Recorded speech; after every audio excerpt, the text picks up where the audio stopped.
Yang pertama yang perlu diingat adalah niat. Niat nikah untuk apa? Niat nikah adalah untuk ibadah. Niat lillahi ta'ala. Karena ada orang yang nikah niatnya bukan lillahi ta'ala. Niatnya ada yang nafsu, ada yang niatnya malu, ya, ada yang niatnya pengen yang lain-lain dah. Ya, misalnya karena malu sering diledekin sama temen, ya.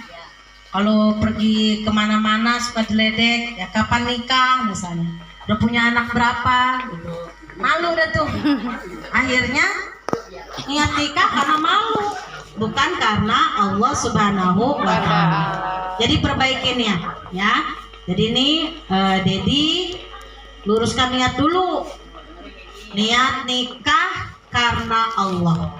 Karena nanti ibadah. Jadi kalau niatnya karena Allah dan untuk ibadah, insya Allah dapat pahala. Karena menikah itu menyempurnakan sebagian dari iman kita. Ya, ibaratnya gini, dari 100% iman, kalau belum nikah baru 50% iman dijalanin.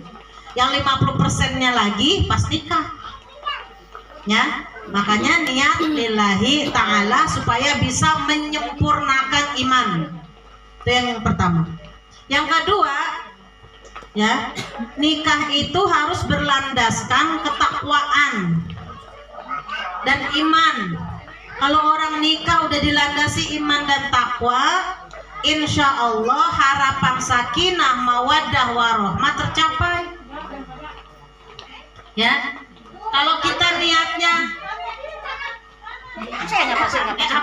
takwaan, maka ketika nanti sudah berumah tangga, kalau di awal-awal mah manis. Ya, tapi udah tengah kesanain, mulain dah tuh, ya, mulain duri pada nunggu, Jamur. kerikil pada datang, ya, pada kepaduk batu, pada ketusuk paku, ya, ketusuk duri, ada baik. Kalau berdasarkan iman dan takwa, semua bisa dilalui. Semua bisa kita kasih solusi gitu. Ada, kita bisa menyelesaikan masalah dalam rumah tangga. Dimanapun kita berada, kita bakalan ingat suami kita ada di rumah. Ketika keluar rumah, biar ngelihat yang bening-bening, biar ngelihat yang ganteng-ganteng gitu ya, biar ngelihat yang kayak Aldebaran. Di rumah mah misalnya udah berasa butek gitu ya. Karena berdasarkan iman dan takwa, ya. Jadi begini, di rumah juga sama, ada nyawanya masih hidup gitu. Di rumah juga sama, ada hidungnya, ada matanya, ada betisnya, cuma beda casing. Yang itu mah mancung gitu, ya. Yang di rumah rada mendem dikit, ya. Yang itu mah keriting gitu misalnya ya. Yang di rumahnya lurus, yang penting mah sama-sama hidup kayak gitu. Kalau berdasarkan iman dan takwa, sama suami kita juga begitu. Biar keluar rumah ngelihat yang lebihan dikit, ya, tetap aja cintanya kepada istrinya di rumah. Nggak akan tuh ada yang namanya dusta di antara kita, nggak ada yang namanya pengkhianatan hati gitu ya. Semuanya pasti ingat, ya Allah itu istriku, ya Allah itu suamiku, ya aku nikahi karena niatnya ibadah. Nggak akan ada yang bisa ngeganggu, meskipun di luar sana lebih bagus, lebih hijau, ya, lebih cakep gitu misalnya, tapi tetap yang di rumah itu adalah amanah dari Allah. Ini kalau nikah yang baru beberapa bulan, beberapa tahun udah pengen bubaran aja, karena nggak kuat, karena bukan karena iman dan takwa, tidak mengembalikan semua masalah kepada Allah. Itu yang kedua. Yang ketiga, ibadah diperbaiki. Misalnya sebelum berumah tangga, sholatnya males-malesan, baca Qurannya males-malesan. Pas sudah berumah tangga, makin bagus sholatnya, ya, makin bagus baca Qurannya, makin rajin ibadahnya. Karena apa tadi itu? Untuk menyempurnakan iman, menyempurnakan ibadah. Jadi kalau berumah tangga, logikanya harus lebih bagus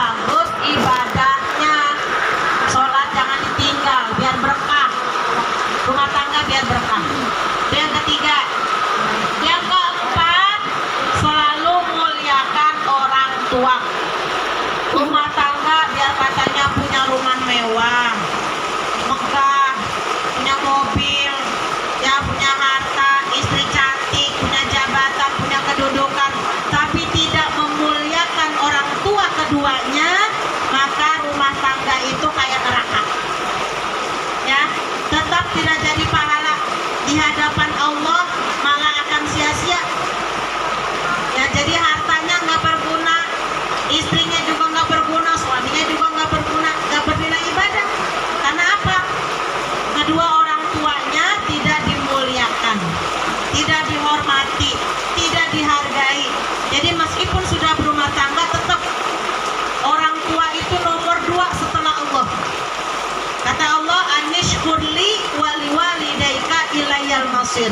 Bersyukurlah kepada aku dan bersyukurlah kepada kedua orang tuamu. Tuh. Jadi perintah Allah setelah bersyukur pada Allah, kita disuruh bersyukur sama orang tua. Jadi jangan mentang-mentang udah punya pasangan baru, orang tua dilupain, orang tua di nomor sekianin. Gak boleh. Tetap orang tua dimuliakan, dihormati, dihargai, bahkan harus ditambah kasih sayangnya. Tadinya dia cuma dapat dari anak kandungnya, sekarang tambah dapat kasih sayang dari anak menantunya. Begitu ya. Yang keempat. Nah, yang kelima lakukan tafahum, tasyawur, tahabbub, ta'afu. Apa ini? Tafahum, saling memahami. Memahami, kita manusia biasa, nggak ada yang sempurna. Suami bukan hanya punya kelebihan, tapi pasti ada kekurangan. Begitu juga istri. Istri bukan hanya punya kelebihan, tapi pasti banyak kekurangan. Kadang-kadang bisa nerimain kelebihannya doang, kekurangannya nggak mau diterima. Nah, kalau kita tafahum, saling memahami, kedua pasangan pasti akan menerima kekurangan masing-masing, saling melengkapi, ya, saling menutupi kekurangan masing-masing. Gitu. Suami punya A, si istri nggak punya A, tapi si istri punya B, suami nggak punya B, kan jadi saling melengkapi. Ya, ini saling memahami kekurangan dan kelemahan masing-masing. Kemudian tasyawur, saling musyawarah. Ya, saling musyawarah, ngobrol sama suami. Karena dalam agama ngobrol sama suami itu bernilai tasbih. Kita ngobrol sama suami nih, itu bernilai tasbih. Jadi jangan di masa-masa awal pernikahan aja resepan ngobrol sama suami. Pas sudah berumur lama mah sama suami Rona seger banget ngobrol. Ya resepnya berantem. Resepan berantem dia bareng ngobrol begitu ya. Iya, dalam agama itu ngobrol sama suami itu tasbih. Kita ibarat sedang bertasbih. Memandang wajah suami, suami mandang wajah istri, itu rahmat Allah turun. Rahmat Allah itu bisa berupa rezeki, bisa berupa kebahagiaan, bisa berupa kesehatan, ketenangan, sakinah di batin. Jadi sering-sering mandang wajah suami, dan udah tua juga. Suami lagi tidur, pandangin aja wajahnya. Ya Allah, ternyata suami saya udah tua ya, gitu. Yang mana kaget? Ya, colek gitu. Ya Bu ya. Nah, itu dapat rahmat memandang wajah suami. Ya, jangan mandang suami enak baik loh. Malah boleh ya. Makan berdua saling pandang nggak apa-apa. Ya, saling lihat-lihatan nggak apa-apa. Ya, dulu resep banget saling lihat-lihatan. Ya. Bahkan ketika kita menyentuh bagian tubuh suami, apa itu kita bersalaman, apa kita nyentuh apanya aja, ya, itu seperti apa kita berguguran dosa di antara keduanya. Makanya kalau tidur pegangin suami kita, jangan main punggung-punggungan. Boleh pegang tangannya, boleh pegang jidatnya, boleh cemplak kakinya, sentuh aja, sentuh, jangan main punggung-punggungan ya Bu. Kalau punggung-punggungan pasti misah tuh. Kalau main belakang-belakang pasti misah. Tapi kalau ibu berhadapan pasti ada yang ibu pegang. Pegang apanya aja ya, ibu nyaman. Ibu nyamannya kayak apa? Pokoknya apa kaki ibu yang bersentuhan sama kaki bapak. Boleh. Apa bahasa kita mah? Cemplak gitu ya. Cemplakin aja tuh bapak, tapi besok pagi. Iya. Atau pegangin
tuh dalam rumah tangga seperti itu ya Bu ya. Tempat tidur, pegangan tempat tidur, coba pegangan tempat tidur, takut rubuh apa tempat tidur.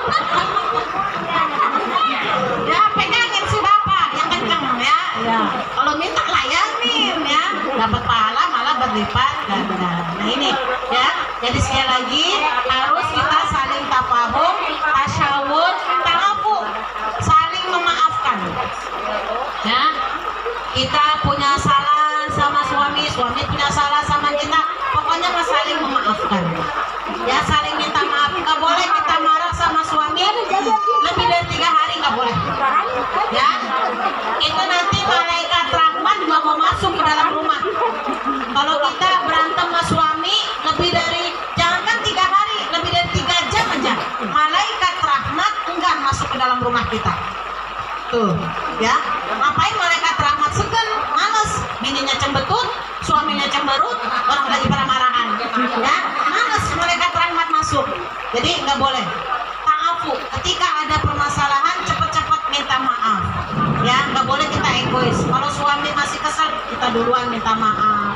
Ya, baik-baikin gitu sampai dia memaafkan kita. Nah, itu ta'afu.